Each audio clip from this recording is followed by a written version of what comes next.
y él pues me dio la visión desde fuera de lo que era competir en esas federaciones, y ahí vi el camino alternativo de que, claro, yo no quería eso, y que sabía que si tenía que ir a esas federaciones tenía que pasar por el aro sí o sí. Con profesionales y tal, yo creo que sí que el tabú ese no aparece, o sea, acababa acabándose, porque llegó un momento que decían que era lo típico de hasta aquí. Si quieres mejorar más, pues tienes que pasar por el aro. Y desgraciadamente sé de muchos entrenadores que eso lo hacían a los 3 meses de llevar a alguien. Ahora se ve muy fácil de, ostras, me pongo a entrenar, piso al gimnasio y al cabo de 2 meses pienso en competir. Y ostras, no llevas ni 2 meses en el gimnasio, no llevas ni un año en el gimnasio y ya estás pensando en competir. Y tú todo lo contrario, pisaste el gimnasio en 2006 y al cabo de 9 años competiste. Bueno, en aquel entonces, al final, toda esa información que se tiene ahora, que parece tan obvia como lo de no cortar agua, o de darle mucha importancia al tema de los carbohidratos de la parte final de hacer esta reconstrucción corporal que se hace ahora, que ahora lo tenemos como muy, que todo el mundo lo sabe, por así decirlo. En aquellos tiempos eso no se hacía y tampoco se sabía.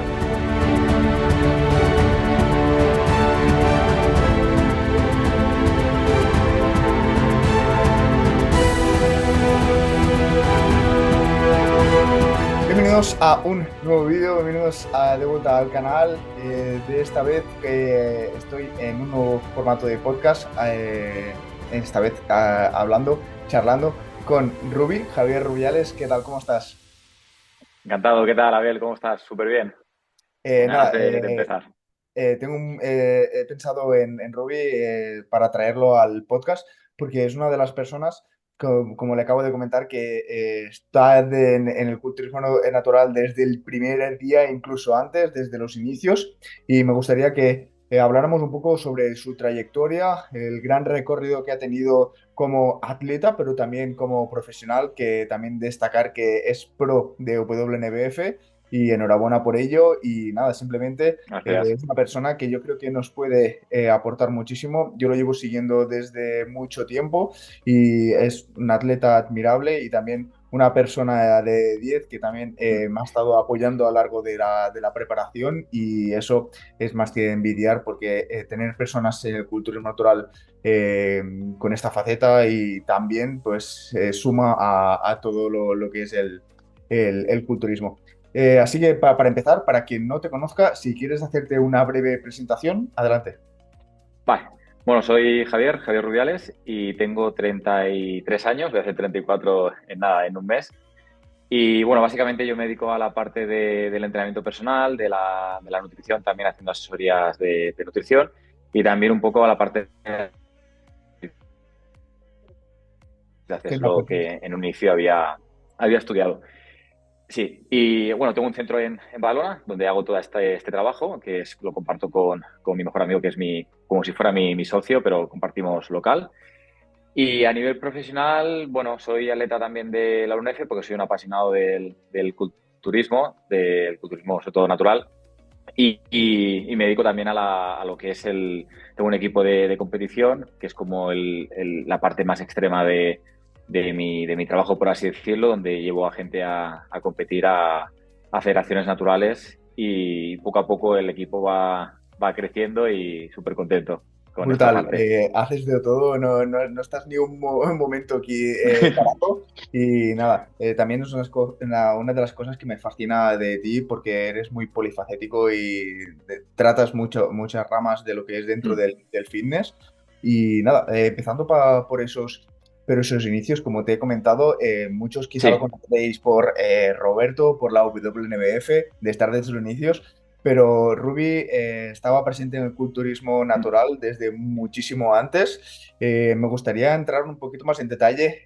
¿Cuáles fueron tus inicios en la competición? Año y más o menos ahora entraremos en detalle de cómo lo hiciste. Si nos quieres comentar un poco ese Vale, primer sí. año. Pues mira, yo empecé a entrenar en 2006, así un poco por mi cuenta y por lo que iba viendo y tal por internet. Y en 2015 fue cuando, un poquito antes, un año antes, conocí a Jordi Saura, que fue mi primer entrenador, y bueno, tengo mucho contacto con él. Y fue quien me llevó a competir a la UIB BNN, que era la Federación de Culturismo que había de natural aquí en Cataluña, que compartían con AFN tema de mundiales, europeos y tal. Y bueno, era lo que había en ese momento. Al final estaba el culturismo normal y esa pequeña parte y minoría que hacíamos ese deporte que era el culturismo natural. Eso me Y fue gustaría muy bien. también Sí, detallarlo un poco porque y menos en esos tiempos, yo cuando entré mi primera vez en un gimnasio, que fue en torno a 2016-2017, pues lo típico, la típica información que te encuentras. Tú, chaval, tienes que estar pues unos años natural y luego te tienes que pasar al lado oscuro, te tienes que dopar. Tú desde el primer momento, ¿cómo viste esa alternativa del culturismo natural con el poco auge que tenía? sí, mira, yo entrenaba en Sport Gym, que era un gimnasio aquí de Badalona, que lo llevaba Tony Gutiérrez, que es, bueno, es atleta pro de IFB. Y gracias a él, en parte, fue porque o sea, porque vi la alternativa, porque en parte era el culturismo como tal, era gente que usaba química y que se dopaba y competía en esas federaciones. Y él pues me dio la visión desde fuera de lo que era competir en esas federaciones, y ahí vi el camino alternativo de que, claro, yo no quería eso y que sabía que si tenía que ir a esas federaciones tenía que pasar por el aro sí o sí, con las consecuencias que ya me explicó afortunadamente, y por eso al final básicamente decidí que si yo me quería dedicar a eso era de forma natural. Y entonces es cuando indagué un poco entrenadores naturales, porque en aquel momento todos los entrenadores al final llevaban a gente usando química, y es donde salió Jordi, que era mi profesor de uno de los cursos de nutrición que hice. Y nada, me enamoré de sus conocimientos y de su forma de ser, y dije, este va a ser Brutal. mi entrenador. Me sobta bastante el tema de que ahora sí que hay más transparencia por el tema del uso de sustancias dopantes, pero en ese entonces, pues como que había ese miedo, incluso se mantenía bastante en secreto, por cuando tú le preguntabas a alguien sobre, por ejemplo, podría ser Tony, que me extraña por su parte, eh, porque era bastante común el tema de eh, pues hacer y compartirlo y pues decirle al de al lado que también esa era la vía, y me extraña que una persona en esos años te dijera hay otra alternativa, quizá no hace falta pasar por el aro como comentas o perjudicar en la salud para poder competir en culturismo. Sí, sobre todo era, bueno, yo sí que era un poco un tema tabú, pero yo creo que es más entre atletas o entre el perfil de cliente-cliente, pero a la hora a lo mejor de con profesionales y tal, yo creo que sí que el tabú ese no aparece, o sea, acababa acabándose, porque llega un momento que decían que era lo típico de hasta aquí. Si quieres mejorar más, pues tienes que pasar por el aro. Y desgraciadamente sé de muchos entrenadores que eso lo hacían a los 3 meses de llevar a alguien, que Y, era, ya no puedes mejorar más. y aún debe pasar. Pues Sí, nada, sí. principalmente empezaste tu primer gimnasio en 2006. Desde 2006 hasta tu primera competición, ¿cuánto pasó? Pues pasó 9 años, fue en 2015, cuando yo empecé a entrenar con 16 años, sí, en 2006, y competí en 2015. O sea, llevaba 9 años entrenando, y fue mi primera competición, que también competí con Carlos, también amigo de Jordi. Y fue muy chula esa competición, porque fue bueno, la primera que hice. Y ahí quedé, si no recuerdo mal, creo que fue penúltimo. Éramos no, 6 éramos. Y allí quedé quinto, pero claro, el nivel que yo tenía era no de novato, pero sí al final me faltaba mucha masa muscular, sobre todo mucha condición en relación a lo que había Aparte en de la tarima. primera competición, eran seis Posando personas. era un desastre. Es normal. A mí en la primera también como debutante pues te estás Mm. como escalofríos por todo el cuerpo, nervios, tembleques y es totalmente normal, pero bueno, no es lo mismo quedar último de 30 por ejemplo, que quedar penúltimo de 6. Eso también Sí, hay sí. que considerarlo. Y a mí me gustaría Y saber... comenta, sí, comenta, perdón. no, bueno, iba a comentar que en la federación esta, claro, al final era lo que había en esa época, no había más. El tema también de controles se decía que era natural, pero al final el tema de controles es como lo que hay ahora en otras federaciones, que se dice que es natural, pero no se deposita todo lo que se tiene que depositar para que todo el mundo cumpla, ¿sabes? Entonces era como un poco también yo lo que veía ahí era como un pase, una introducción al otro culturismo de ahora compito aquí y luego ya el siguiente año pues ya me paso a las otras federaciones más libres de uso, pero era lo que había en ese momento y pues en ese momento era una muy buena opción porque no era eso en No, pero no, si lo que vivimos nosotros. aún con esos medios, si el propio culturista tenía el respeto suficiente de saber si ha usado, saber dónde ubicarse, pues ya era suficiente para dar ese voto de confianza. Hoy en día, pues sabemos que Claro, el NBF da más controles para que gente que realmente está engañando, pues poder intentar cazarla de esa manera. A mí lo que me gustaría saber, total. de ese 2016 al 2015, que son 9 años, ¿cómo fue la trayectoria o realmente esos años que iban pasando, realmente pensabas en el tema de la competición o con qué objetivo ibas? Porque ahora, para entender un poco el tema de la pregunta, ahora se ve muy fácil de, ostras, me pongo a entrenar, piso al gimnasio y al cabo de 2 meses pienso en competir. Y ostras, no llevas ni 2 meses en el gimnasio, no llevas ni un año en el gimnasio y ya estás pensando en competir. Y tú todo lo contrario, pisaste el gimnasio en 2006 y al cabo de 9 años competiste. ¿Por qué fue eso?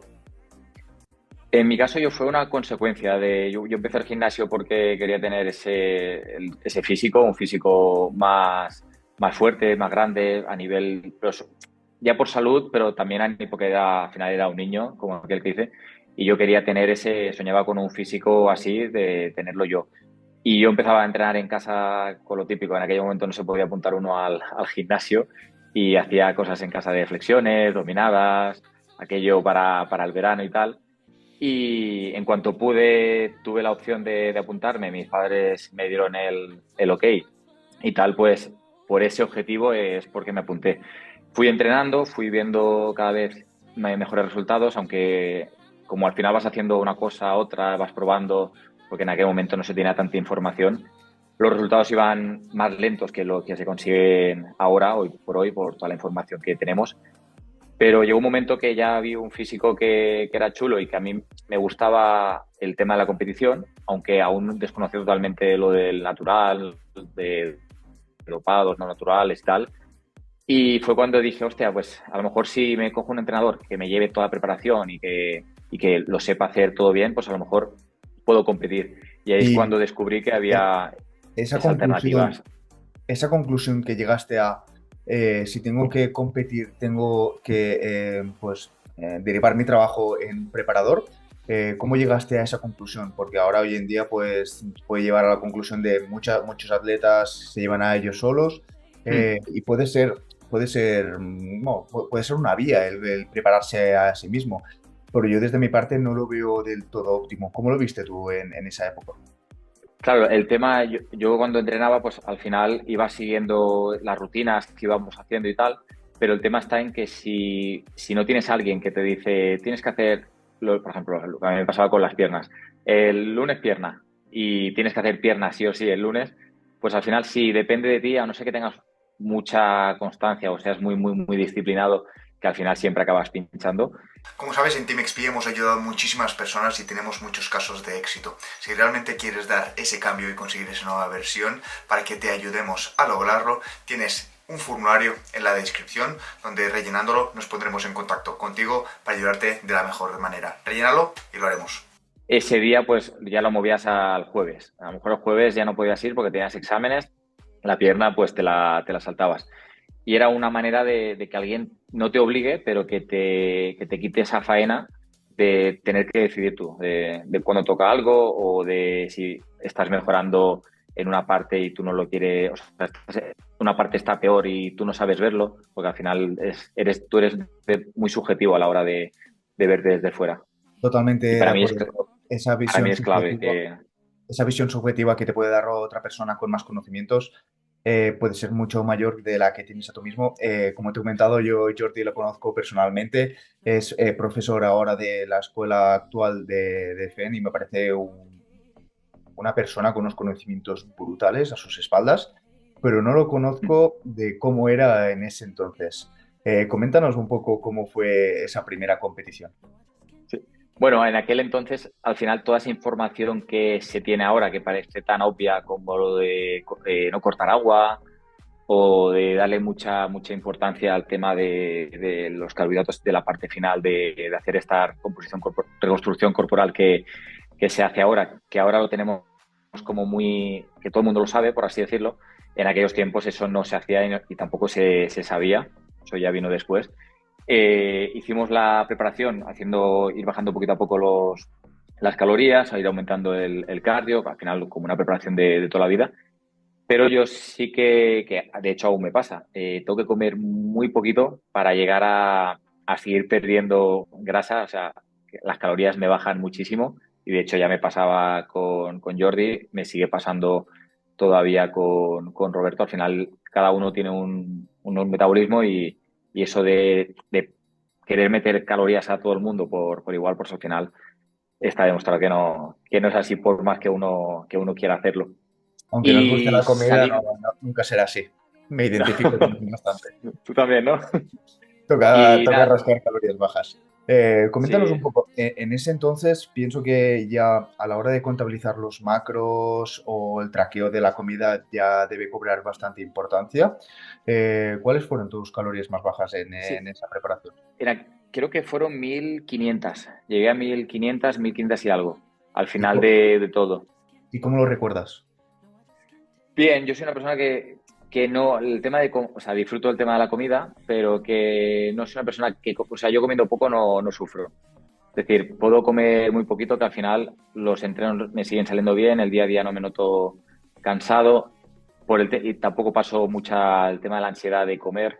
Tengo la suerte esa de que puedo comer poco y no se me hace todo una A, bola de... a mí también me ha pasado algo similar en esta preparación, que ha sido, entre comillas, pues la que más he durado, la que más me ha durado, la definición que más me ha durado, pues la más costosa, la que el porcentaje graso más he bajado, porque yo cada año, por el sobrepeso, obesidad que tuve de pequeño, Mm. pues con Chipi hemos ido haciendo una definición cada año para que ese excedente de grasa que tenía en su día no me perjudicara a la hora de competir este 2023. Y me recuerdo que las primeras definiciones, pues ya tocaba 1500, 1600 calorías y yo me subía por las paredes. Y en cambio Sí, esta he estado en torno a 5 o 6 semanas, no lo recuerdo muy bien, también a una media de 1600 calorías, 1500 calorías más o menos. Y he dicho, ostras, vale, estoy cansado, quizá me noto un poco letárgico, el sueño se va un poquito a la mierda o lo que sea, pero lo estoy te aguantando. adaptas. Sí, te adaptas y el hambre también te adaptas a comer quizá en menos cantidad. También hay la selección de ejercicio, hay de alimentos, la densidad calórica que tanto Mm. te puede ayudar en una pérdida de grasa y al final te adaptas. Pero me parece brutal que por esa primera parte, esa primera competición, que llegaras a esas calorías y lo supieras llevar tan bien. Yo creo que también el tipo de persona que eres, que eres una persona que no se estresa, muy calmada y que sabe controlar Mm. muy bien la situación, ayuda muchísimo a eso. Yo creo que eso ayuda que emocionalmente soy muy lineal, o sea, no voy de extremo a extremo. Y eso yo creo que me ayuda a que así marcas un camino de que tienes que ir más o menos en línea recta, poder ir haciendo así, pero no como pasa muchas veces de ahora aquí, ahora me motivo y lo hago todo súper bien, ahora me desmotivo y voy al otro lado. Para mí yo creo que es clave el controlar eso, controlar las emociones y que seas más o menos lineal, aunque sea un poco una S, pero no ir de extremo a extremo porque ahora me ha pasado esto en el trabajo, porque ahora mi novia se ha discutido conmigo, porque ahora no sé qué. Entonces al final tienes que ir independientemente un poco en parte a todo el entorno a tu objetivo. A mí me parece un factor súper también fundamental a la hora de llevar una preparación con la total calma posible, que ya le añade suficiente estrés al cuerpo, que solo hace falta que le añadas más estresores. Sí, A sí. mí lo que me gustaría saber es que en ese entonces quizá el culturismo no estaba muy visto por las personas que no fueran al gimnasio. Lo más común aquí en España es el fútbol. A mí me gustaría saber, porque yo cuando les planteé, por ejemplo, a mis padres que iría al gimnasio, y ya me empezaron a decir, ya tenían un poco de uso de razón de, ¿tú vas a competir algún día en culturismo? Y yo, no sé, algún día seguramente me guste. Y ya conocían, pero en ese entonces, no sé, yo creo que no era tan popularizado el culturismo. ¿Cómo le afrontas a tus padres o a tus seres queridos? Voy a competir. Pues bueno, yo vivía en ese momento vivía en casa de mis padres todavía bueno, mi madre me ayudaba al tema, ya antes de la competición me ayudaba al tema de la dieta, me pesaba todas las comidas, me hacía los tuppers, o sea, me ayudó muchísimo en todo eso. Y cuando se lo dije, claro, se sorprendió porque ellos asociaban culturismo a gente de esta grande, gente que ya sabían que usaban cosas para estar así y tal. Aparte, como vivimos cerca del gimnasio este que te comentaba, claro, ahí entra y sale gente enorme, todo competidores de IFBB. Ellos asociaban que yo me iba a poner si decidía competir, pero explicándoles, enseñándoles, yo me ponía a posar con mi madre para que me viera y tal, y claro, yo le decía, ve mamá que es diferente a lo que tú ves normalmente en la calle cuando A mí ves a día de estas hoy también fotos. me lo suelen decir, pesando 70 kilos, hace poco tiempo se pensaba que me iba a poner enorme. Y yo, papá, mamá, que llevo, no sé, 4 o 5 años en el gimnasio y ya ves que me machaco todos los días, que me siguen por redes y son súper fans Sí, míos, sí, me machaco y que no crezco, crezco, pero a mi ritmo. que cuesta, hostia, meter ahí kilos de unido. No, sí, Y era un pero poco eso, que ellos creían que era. Sí, y también el hecho de conocer, por ejemplo, cuando fuimos a la competición, a la primera, claro, vio un poco el ambiente, conoció también a Jordi y tal, y ahí ya pues ya se quedó siempre, ella, sobre todo mi padre era más, me confiaba más en eso, pero mi madre era más como el miedo, y ahí se quedó mucho más tranquila de ver el panorama que había y que no era aquello, nada raro. a mí mis padres también un poquito más de lo mismo cuando me vinieron a mi primera competición con una ilusión brutal, eso me llenó muchísimo. Ah, y Y encima allí en Salou, sí, exacto, fue en casa, el que debut estaba en casa, cerca. me fue perfecto. Y bueno, como sabes, también estoy colaborando junto con Chipi al crecimiento del equipo y como que somos de la misma ciudad, muchas veces viene aquí a mi casa a hablar sobre Qué negocios guay. y cosas y aún a día de hoy, pues mi madre cuando lo ve, ¿qué tal la ve? Muy bien, se está tomando muy en serio, tal cual, pero eso que tiene ahí en el armario, esos botes, no me acaban de gustar mucho. Y siempre dicen este tipo de cosas y al final, pero bueno, son creencias que en su día, pues quedarán como un poquito de mitos y aún queda Mm, un poco más de miedo. Pero bueno, eh, totalmente. volviendo al estado de tu preparación y esos años, eh, te preparaste, saliste con Jordi y hiciste esa posición. Cuando saliste de ese campeonato, ¿qué es lo primero que pensaste? En comer. No, o sea, el tema era, bueno, yo competí ahí ese año, en 2015, y fue salir de campeonato y ya ver un poco el panorama de que me faltaba ganar más masa muscular, ver un poco los fallos que habíamos tenido en cuanto a que me faltó también el punto de definición un poquito más extremo, que bueno, a día de hoy me sigue faltando y tal. Y ya pues afrontar otras competiciones y un poco decidir si íbamos a competir el año siguiente, si íbamos a competir más tarde. Y al final, si no recuerdo mal, creo que salí luego en 2016, que fue al año siguiente. Y el siguiente ya año es cuando hice ya un poco más de volumen hasta 2018, que es cuando ahí ya sí que quedé tercero y me clasifiqué para el europeo que había en esos entonces, en ese momento, con AFN y tal, que fue aquí también en Barcelona. ¿Y qué tal? ¿Cómo fue? En europeo, en mi categoría que era menos de 70, yo salía siempre con 67, 66, 68. Allí éramos 7, sí, y quedé sexto. Si no, o sexto o quinto, pero quedé penúltimo en el europeo. Y en el de Hola. Cataluña sí que yo me vi mucho mejor, que fue en el 2018, que es cuando quedé tercero, que éramos 6. Y allí sí que vi un cambio a nivel viendo las fotos y tal, y los vídeos a nivel de posing, a nivel de calidad. Ahí ya no cortábamos tanto el tema del agua. Claro, al final una vez cometes los errores dices, aquí falla algo, no puedo seguir haciendo Sí, estos errores pues arreglas lo que hiciste y obviamente la práctica hace la perfección y con el posing pues al final te conoces tu cuerpo, conoces las poses y todo.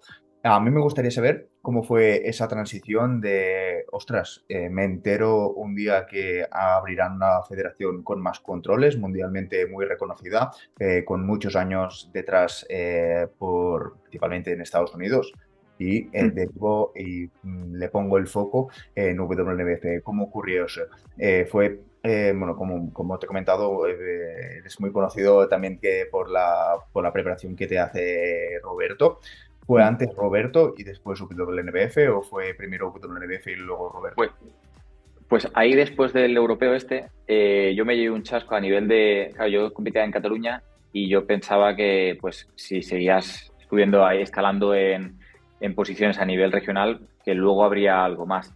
Y fue ahí en el europeo cuando vi que, claro, era un europeo, pero que al final éramos los de Cataluña, los de AFN y habían tres o cuatro personas más que a lo mejor creo que vivían aquí y como tenían el carnet de fuera, pues los catalogaban como otros equipos. Y fue para mí una decepción porque era llegar a eso y decir, hostia, y ahora qué?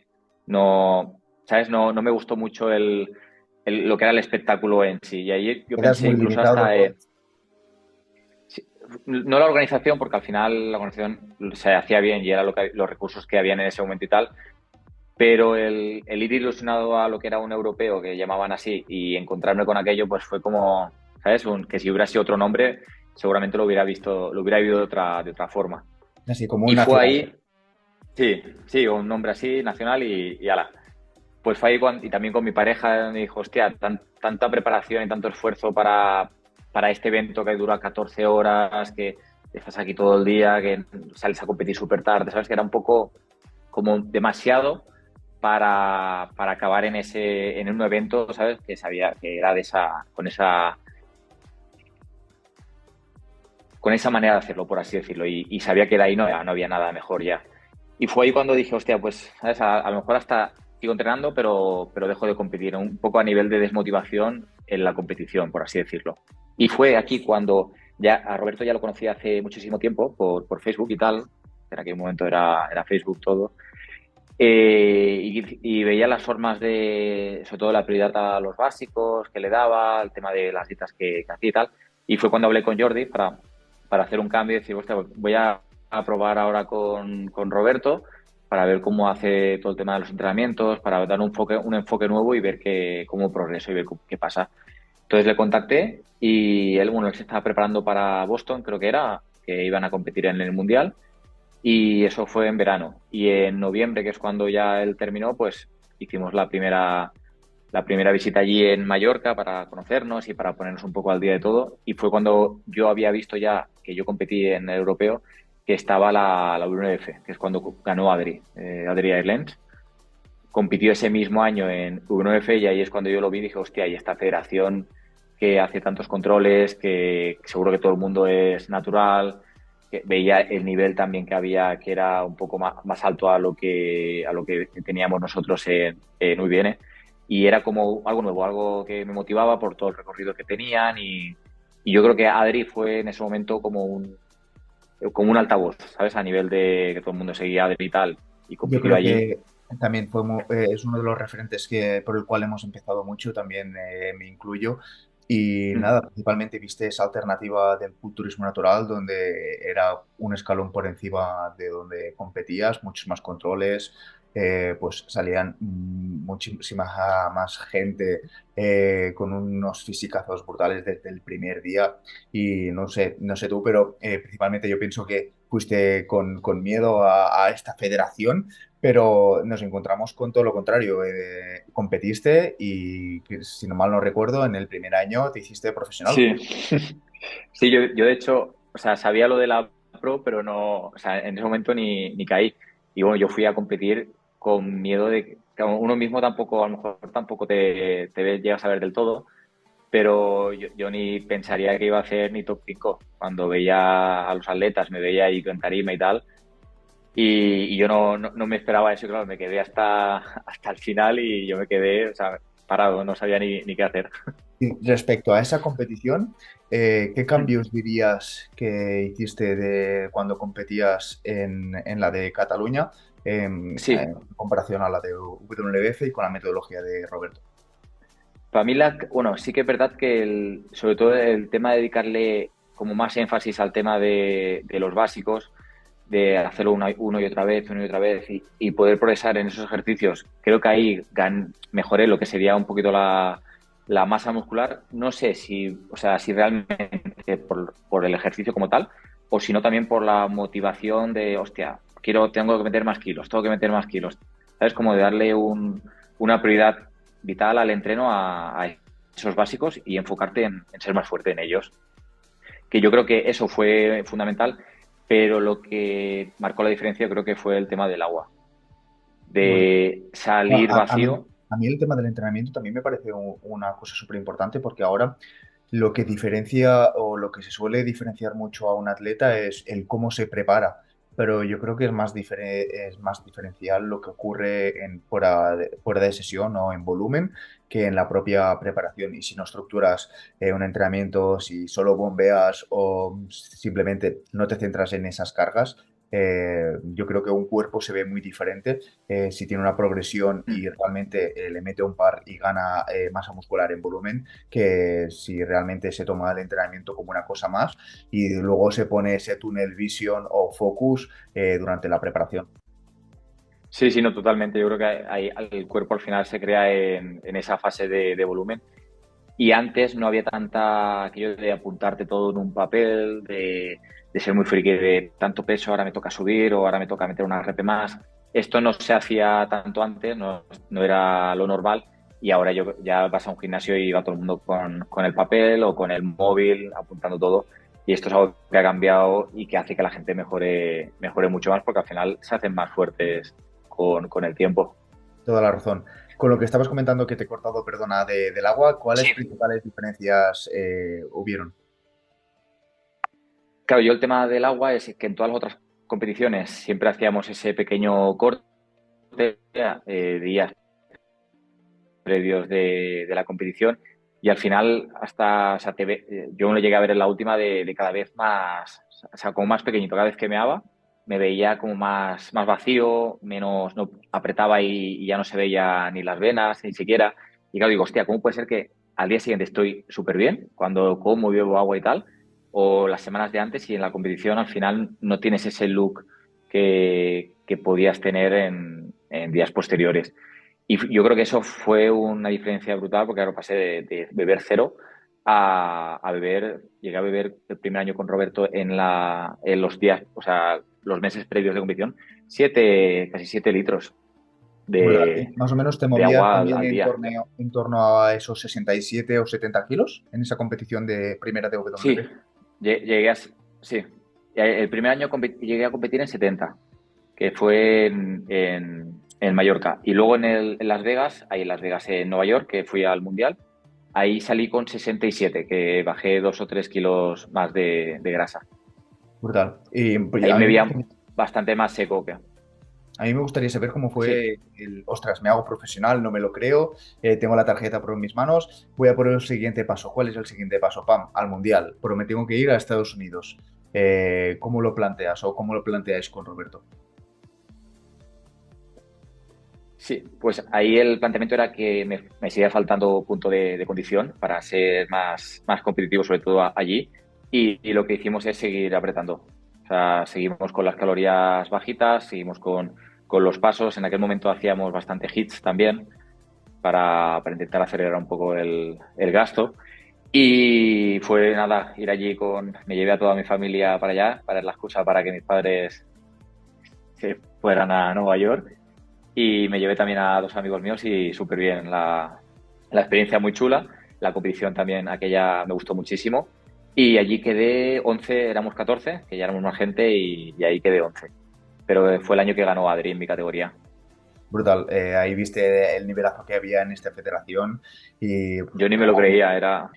Yo cada veía a año la había, gente y digo, madre, cada año iba más, pero aún así muy admirable el punto que conseguiste, esa rocosidad que tenías en ese momento, muy comparable con las fotos que he visto yo que competiste en esos inicios. Y nada, una vez saliste de ese debut profesional, ¿qué objetivos te planteaste? Claro, el objetivo después de aquello del Mundial y tal era poder prepararme para intentar entrar en un top 5 a nivel mundial o a nivel de alguna categoría pro. Y fue cuando decidimos hacer 2 años, que fue con la época del COVID también, de volumen hasta 2021, que nos marcamos salir en Suiza y en Las Vegas, que fue el año el último año que competí. Y ese año para mí es el que peor preparación, no de llevarla, porque al final lo he llevado bien, pero a nivel de resultados y a nivel físico no estuve a punto incluso hasta de parar, porque fue el año que justo abrí el local y justo coincidía el tema de las obras, el alquiler y todo con la competición de Suiza. Y ahí fue un poco un punto de inflexión de, uf, ¿sabes? Este año quizás no tendría que haber A ver, preparado. hablando como antes de los estresores que te puede Mm. compartir cualquier estresor ajeno al culturismo que puede influenciar muchísimo. Y también tenía apuntado que me gustaría hablar un poquito de la faceta como profesional, porque si mal no recuerdo, estuviste como líder en una de las cadenas dirigiendo una de las cadenas de gimnasios aquí en Cataluña, de DIR, si mal no recuerdo, como Sí, entrenador personal. Y un día, pues dejaste completamente el trabajo que tenías y empiezas principalmente a emprender tu propio camino. Ahora es muy común el ver esto a muchos entrenadores que quizá también nos estarán escuchando y les interesa este tema, el cómo en esos años tú decides dejar esa comodidad y emprender por tú mismo. mira, yo empecé con este tema de dietas y entrenos y tal, justo cuando hice el curso con Jordi en EFAF, que eso fue 2013, que ahí es cuando, bueno, me hice mi logo de Fitness R y empecé ahí un poco con la marca personal y tal, que ahí empezaba un poco al tema casi de la preparación. Y ahí yo lo que hacía es, o sea, aún no estaba en DIR, trabajaba en Toys R Us por temporadas, en IKEA, los fines de semana y tal. Y ahí empecé como con la moto, me iba a casa de los clientes y les hacía el típico estudio antropométrico para ver la composición corporal y yo le enviaba la dieta y la rutina. Y esto lo hacía así con la moto saliendo cuando salía a la uni, o ¿sabes? O cuando iba al otro trabajo de fin de semana y de Navidad. Y fue al 2014 cuando empecé en DIR, que empecé de entrenador personal, aún estaba estudiando la carrera de fisio, pero yo seguía haciendo el tema o sea, mientras no estaba en DIR, pues cogía con la moto y me iba a casa de los clientes a hacer las asesorías estas que hacía en ese momento. Luego ya acabé la carrera, me hice también como fisio en el trabajo, en DIR también, hacía entrenamiento personal, fisioterapia y luego llegó un momento que tuve la oportunidad de hacerme director técnico, que fue justo antes del COVID, en otro DIR, en una cadena que se llama BDIR, que son DIR más pequeñitos. Pero claro, tenía la oportunidad de hacer eso, los entrenos, la fisio y aún así hacía todo el tema del tema de la moto. Y fue aquí cuando me hice bueno, el gimnasio este que veis aquí, esto es en casa, justo antes del COVID, un mes antes monté esto, que yo no sabía lo de que iba a venir el COVID. Ya te lo viste, ya te lo viste. Y digo, hostia, qué suerte. Y entonces llegó un momento que ya en el trabajo, o sea, yo hacía aquí entrenos y también los hacía en el trabajo, y llegó un momento que allí no puedo estar al 100% como me gustaría estar, porque al final es lo que me da de comer y no quería quedar mal con ellos, de no poder coger más gente. Y aquí tampoco en Fitness R, que era la marca mía, tampoco podía coger mucho más porque estaba allí. Entonces al final era como tener que dar el paso a ¿qué hago? O sea, era un punto de inflexión es el momento de dejar aquello para ver qué pasa con lo mío o me quito esta cosa de la cabeza de mi marca y sigo creciendo como trabajador en esa empresa, que es lo que estaba haciendo hasta entonces. Y fue aquí cuando hice un curso con David Marchante, el que era el club de 0 a 5, y en cuestión de un mes de ir viendo las clases y tal, Pero pensaste lo vi rápido. claro. Lo vi claro y dije, tengo que seguir mi camino y crecer por mi cuenta. ¿A día de hoy te arrepientes de ese paso? No, Y no, no. principalmente, ¿qué pros y contras encuentras de lo que es el servicio del entrenamiento personal al servicio online? Claro, yo tengo, o sea, yo hago servicio online y servicio presencial.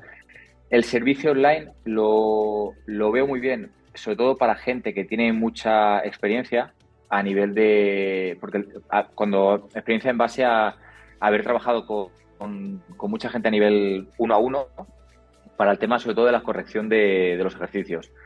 Porque yo creo que o sea, es muy fácil corregir una sentadilla a un paciente uno a uno y empujarle, por ejemplo, la rodilla hacia adelante, empujarle la cadera hacia atrás, inclinarlo y tal, y luego explicárselo en vídeo o ver esa persona y poder decirle, oye, no, a ti lo que te falla es que la cadera no la estás tirando hacia detrás, o a ti lo que te falla es que la movilidad, por ejemplo, del tobillo, que es más fácil de decir, o que no estás empujando con las piernas, estás empujando con el tronco. Eso te lo da la experiencia, yo creo, de haber trabajado uno a uno con muchas personas y viendo muchas proporciones corporales, viendo muchas movilidades de cada persona y ver que cada persona tiene un movimiento diferente. Eso, por desgracia, hoy en día el tema online no lo da y yo creo que es un punto débil en el sentido del trabajar con clientes de manera a distancia a la hora de corregir esas partes técnicas. A mí también me ha pasado algo similar mientras estaba, bueno, antes de empezar con las asesorías, estaba trabajando en un gimnasio y esa ventaja, esos beneficios que te da el poder corregir una persona, yo creo que después son muy extrapolables a las personas que nunca han hecho una sentadilla, pero a explicárselas mínimamente, o personas más avanzadas que te contratan, les quieres ayudar a través del servicio online. ¿Tú ves necesario pasar por ese trámite de ese trato más presencial, personal, para luego transferirlo a un online? Yo soy partidario de que, o sea, hablando como entrenador, sí que yo recomendaría a todo el mundo, aunque la gente hoy en día quiere ¿sabes? De quiero llegar aquí y quiero, ¿sabes? Estar ahí ya. Yo sí que recomendaría trabajar con personas uno a uno porque es la forma de aprender verdaderamente a poder analizar los ejercicios, a poder corregirlos, a poder explicarlo con mensajes más claros para que la persona lo entienda a distancia.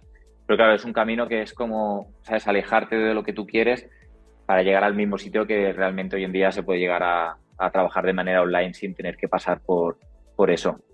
Más o menos, si Pero para quieres, mí, sí. se puede Dime, extrapolar un dime. poco, se puede extrapolar un poco también con el tema del entrenamiento. Ahora la gente solamente ve quizá lo que hace X culturista de referencia, pero lo que está haciendo X culturista de referencia es lo que le está funcionando en ese momento. Lo que estaba haciendo con 20 años, con 18, 16 años, no es lo que lo que está haciendo en ese momento. Y yo creo que es muy extrapolable también el tema de los negocios, empezar desde ese cero sin querer saltarse pasos ni haciendo lo que está haciendo X persona, que puede ser Power Explosive o cualquier referente a nivel nacional que esté por encima. Y con ello, ha sido también, me parece que eres una de las personas más profesionales que también existe dentro del culturismo natural, porque cada vez has ido un poquito más y no te has conformado con lo que has tenido. Y aparte de este centro y este gimnasio personal que tienes, has abierto también, como has comentado con tu socio, un nuevo gimnasio, un nuevo centro para ayudar a más personas. Y principalmente quería saber ¿cuáles eran ahora hablaremos también un poco de los objetivos a nivel competitivo, pero cuáles son tus objetivos a nivel profesional? Claro, a nivel profesional, ahora ahí ya lo tengo todo más controlado, por así decirlo, como más estable después del boom de las obras, de las licencias, que eso es un auténtico dolor de cabeza. Y ahí que ya lo tengo súper bien. Ahora sí que me gustaría a nivel profesional, mi sueño es empezar a abrir como pequeñas boutiques, pero claro, esto a nivel de presupuestos y bancos y tal es complicado, pero hacer como boutiques que serían como gimnasios para un pequeño grupo de personas, ¿no? Que no sea algo muy masivo y que puedan ir a entrenar, pero con garantías de que no tienen que estar peleando con las máquinas o tener que estar esperando. Y serían como pequeños gimnasios con mucha maquinaria de peso libre, con máquinas así como yo hago las rutinas. Y eso sería como el siguiente paso que me gustaría hacer de manera presencial, por así decir, a nivel de gimnasios. Sería como un gimnasio privado, entre comillas. Sí, de tipo que a lo mejor van 15 personas por hora y media con app y tal, y que sea como algo más privado, con una cuota más alta, pero algo así sería como algo que con lo que soñaría en un futuro si algún día me lo puedo permitir. Me parece muy buena idea, yo creo que es el sueño de toda persona. Yo, mira, mismamente cuando estaba en preparación, que ya empezaba a ver ese estrés que conlleva pues, calorías bajas, cardio, pasos y todo, y el meses en porcentaje graso bajo, me cambié de gimnasio porque estaba muy aglomerado, que la gente cada vez se apuntaba más, me apunté a un gimnasio que tenía menor maquinaria, era un poco peor, pero era más familiar y pues Mm. yo durante esa época lo disfruté bastante y a veces eh, el tener como esa soledad que buscas o el estar un poco más tranquilo cuando vas a hacer, cuando vas a entrenar, te puede ayudar bastante a lo que es a lo que diferencia bastante de lo que es ir al gimnasio o ir a entrenar. Así que me parecen unos objetivos profesionales muy muy buenos.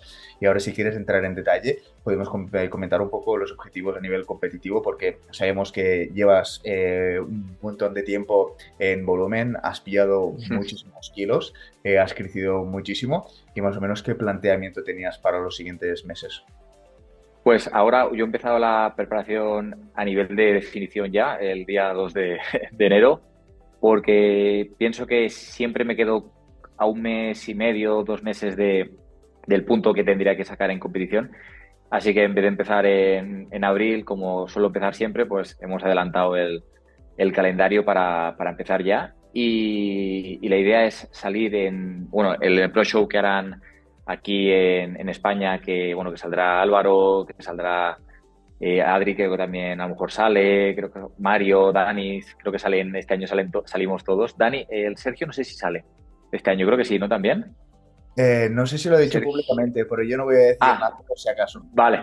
Bueno, no sé si saldrá o no, pero el tema es, bueno, que salimos todos al final, que nos conocemos todos, somos casi como una familia, así que por eso me decidí también a competir este año y salir ahí, luego también salir en Boston, que es el Mundial, y luego también la idea era hacer alguna ruta por aquí, si también se animan algunos de ir tipo a Arabia, ir a Alemania, hacer una pequeña ruta así y aprovechar el tirón que hay ahora con el tema este Brutal, de los campeonatos pro.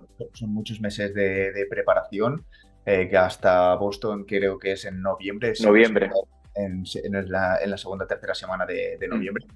Y bueno, yo creo que el Pro Show que va a haber en el Nacional en octubre va a estar muy guapo porque será ver el nivel de la hostia como si estuvieras en casa y yo creo que va a quedar muy guapo y con muchas ganas de veros a todos y también de verte a ti con tu nueva versión. Gracias. Así que Y nada, ahí pues es nada, es intentar en el Mundial, en mi categoría, porque supongo que aquí será un overall y será, bueno, será todos contra todos, pero Mundial pues sí que me gustaría intentar llegar a un top 5. Eso sería mi objetivo a nivel profesional en la competición este año. pues te deseo lo mejor y muchos ánimos con ello. Y bueno, principalmente lo que quería tratar en esta primera parte de la charla, lo hemos hablado todo. Me parece que, como he comentado al principio, un atleta con una trayectoria brutal, unos conocimientos también a las espaldas muy, muy grandes, tanto a nivel profesional como a nivel de atleta. Te lo has mamado de todo. Y Gracias. yo creo que lo que veremos es lo mejor que puede dar en Ruby ahora en el culturismo natural. Así que nada, principalmente pasamos a la siguiente sección, como te he comentado, de palabras rápidas. Yo te voy a decir una temática y tú me tienes que contestar con la primera palabra que te venga a la mente. Vale. Empezamos con la primera. Culturismo, Natural. entrenamiento, Fuerza. natural, Culturismo. un sueño, Montar una palabra tiene que ser. No, no. puede ser. Ah, vale, vale. Hostia, pensaba que era una palabra. Vale, Puedes explayarte un poquito más, pero no pasa absolutamente nada.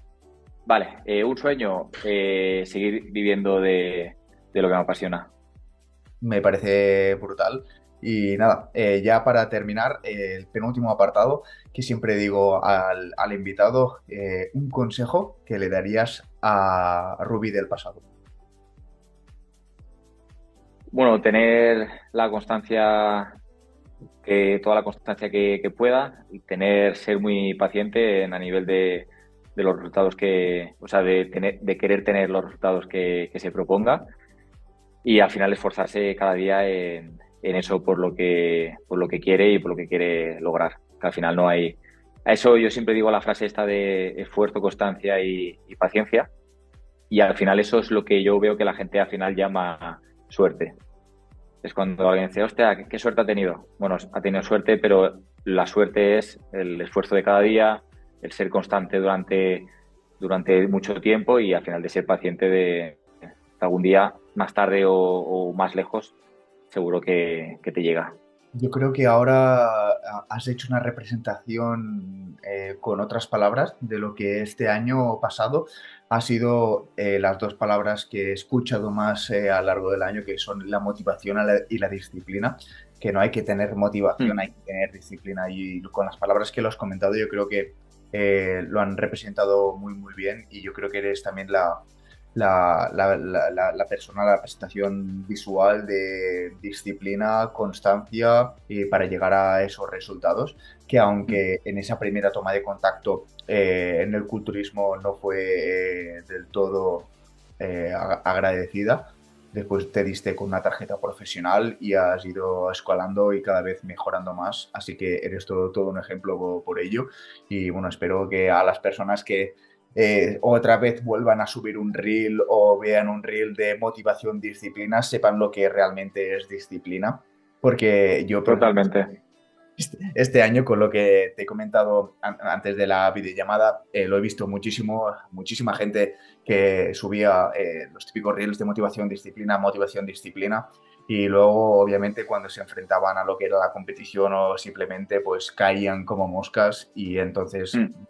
no había tanta motivación como realmente esperaba.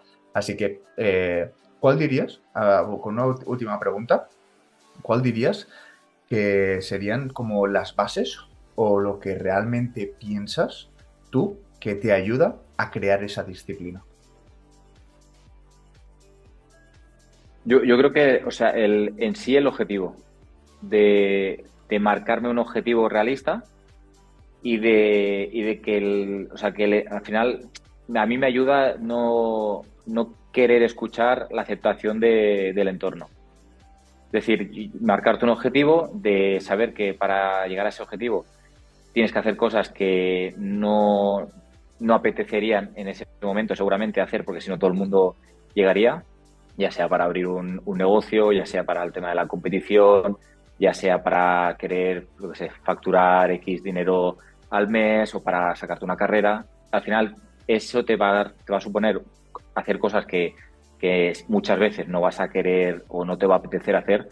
Y luego también está el tema de no querer escuchar la aceptación de otras personas, de, hostia, quiero abrir esto, porque al final te van a decir tantos nos, o no lo hagas, o no hagas esto, que ahora es peligroso, que no sé qué, y al final se te va a quitar la propia ilusión que tú tienes de seguir mejorando, de querer abrir alguna cosa que quieras abrir, algún proyecto, y eso para mí es súper importante, el marcarme algo y, ¿sabes? Y ir un poco como en línea recta sin que el entorno me haga, ¿cómo se dice esto? Que no te, ¿sabes? Que no te Sí, desestabilice. te entiendo perfectamente. Me- Principalmente es quitarte ese miedo de que te ponen las otras personas. Yo me acuerdo de una anécdota bastante graciosa, he comentado poco, pero me acuerdo que como en ese pasado de sobrepeso obesidad que sufrí, me acuerdo que en sexto de primaria fui el único que suspendí educación física por no saber hacer el pino, porque con mi propio peso Ostras. no podía. y me acuerdo pues que la gente me consolaba que nunca me iba a dedicar a algo físico, que no era importante y pues al final pues Pues tampoco mira, tuve... Pues mira las vueltas que han dado la vida. Al final como que hay que quitarse ese miedo y realmente si uno quiere tomar el riesgo de lo que conlleva todo esto, ya sea a nivel competición, a nivel laboral, como has comentado, pues quitarse ese miedo y tirar con todo, no hay otra. Así que nada, yendo hacia el último apartado, siempre digo también una recomendación para alguien que te gustaría que trajera en futuros podcasts.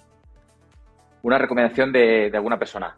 Sí, Así a nivel de... Tiene que ser a nivel de competición, ¿no? No sí, me sé si... gustaría dentro del ámbito de fitness, competición. Sí. A mí me gusta, por ejemplo, por lo que puede enseñar también a nivel profesional y tal, por ejemplo, no sé si conoces a Mario. A Mario, Mario, el chef. Sí. sí, Yo creo que puede ser una persona muy interesante a la hora sobre todo también a nivel de recomendación, sobre todo de cómo hacer las cosas de manera tranquila, de marcarte un objetivo. sabía que se dedicaba Sí, profesionalmente al tema de la cocina y la gastronomía, pero no sabía que también se dedicaba al fitness.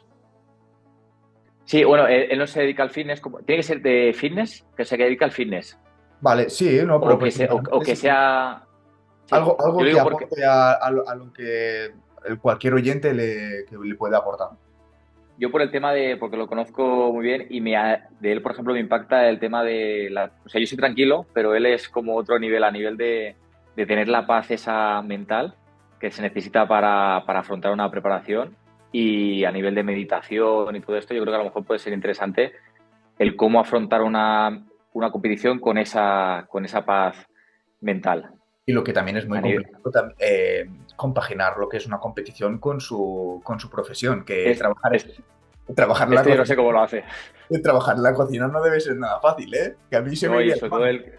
y Sí, tiene sí, que él estar probando, o sea, yo no sé yo cómo creo que lo es hace. una muy buena recomendación que lo intentaré traer para futuros podcasts. Me parece, creo que no he tenido relación nunca con él, pero creo que comentó un regional o comentó el nacional, no lo sé porque estaba Sí, el compitiendo. de Andalucía. Vale, el de Andalucía y me dijeron que como comentarista de 10 y me parece una persona con esos valores que has comentado. Así que le intentaré traer para futuros podcasts y seguro que nos puede aportar muchísimo sobre su experiencia y también resultados que tiene un físico muy envidiable. Así que nada, Ruby, muchísimas gracias por sacar un tiempo, a apoyar a todos los que nos estén escuchando y gracias por esta charla porque lo he comentado y te lo digo de nuevo. Para mí eres uno de los referentes a nivel nacional del culturismo natural, también mundial, y que me has ayudado muchísimo y te doy las mil gracias. Gracias a ti por la invitación y ya sabes que era un placer estar aquí y estar apoyando en esto. Genial, muchísimas gracias de nuevo. Así que nada, simplemente hasta aquí el podcast de hoy. Si os ha gustado, dale like, suscribiros y nos vemos en próximas. Hasta luego. Hasta luego.